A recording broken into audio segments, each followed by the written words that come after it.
car le Big Bang prouve non seulement que l'univers a été créé à partir du néant, mais aussi qu'il a été suscité d'une manière très organisée, systématique et contrôlée.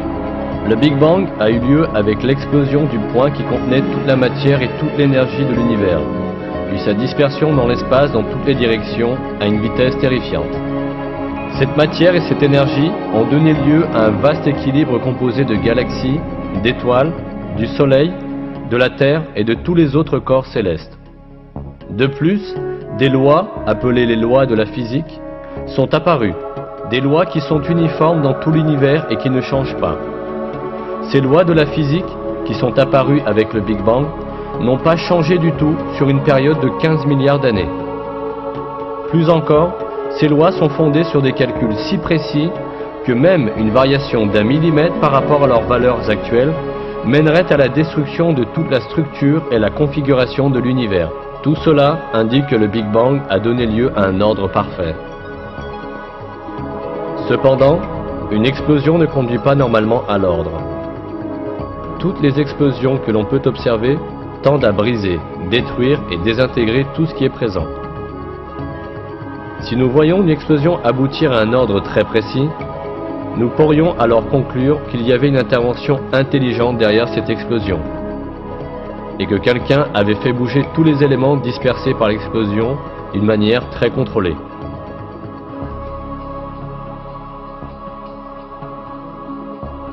Sir Fred Hoyle, qui dut finir par accepter la théorie du Big Bang après s'y être opposé pendant des années, exprime très bien cette situation. La théorie du Big Bang affirme que l'univers a commencé avec une seule explosion.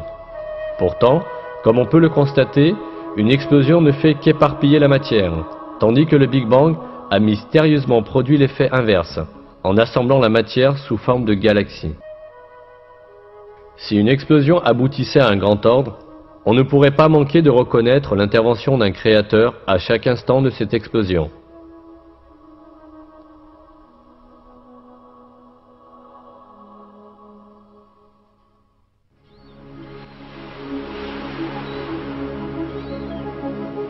Un autre aspect de cet ordre extraordinaire formé dans l'univers à l'issue du Big Bang est la création d'un univers habitable.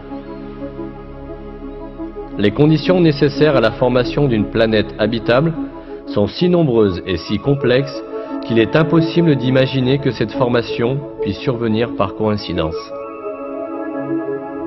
Paul Davies, un célèbre professeur de physique théorique, a déclaré, après avoir effectué une série de calculs sur le taux d'expansion de l'univers, que ce taux est d'une précision inimaginable. Davies dit: « Une mesure attentive place le taux d'expansion très près d'une valeur critique à laquelle l'univers échappera tout juste à sa propre gravité et poursuivra son expansion indéfiniment. Un peu plus lentement et le cosmos s'écroulerait, un peu plus vite et la matière cosmique se serait depuis longtemps complètement dispersée. Le Big Bang n'était pas, de toute évidence, n'importe quelle explosion. C'était une explosion d'une magnitude fixée avec la plus grande précision. »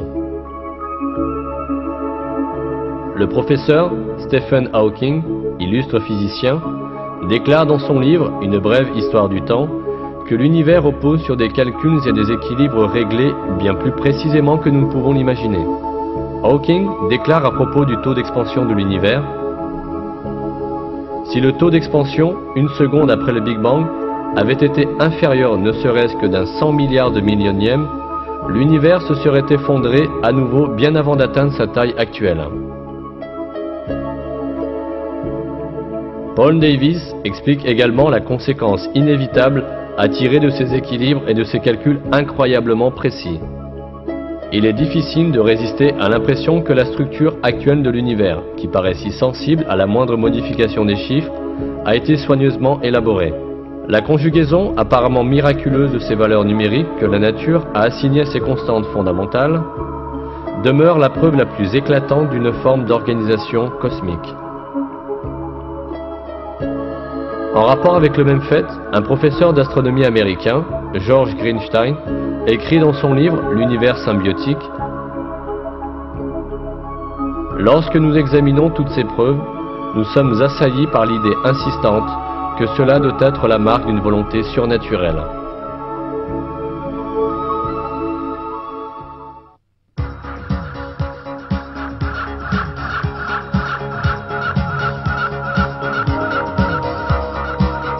En bref, lorsqu'on examine le merveilleux système de l'univers, on voit que l'existence et les mécanismes de l'univers reposent sur des équilibres extrêmement délicats et sur un ordre trop complexe pour que la coïncidence suffise à l'expliquer.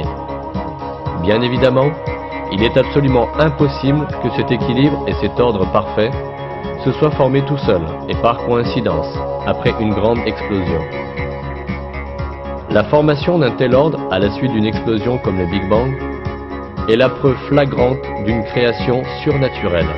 L'ordre et l'organisation parfaite de l'univers prouvent irréfutablement la présence d'un créateur doté d'une connaissance, d'une puissance et d'une sagesse infinie, qui a créé la matière à partir du néant, et qui contrôle et dirige tout cela en permanence. Ce créateur, c'est Allah, le Seigneur de tous les mondes.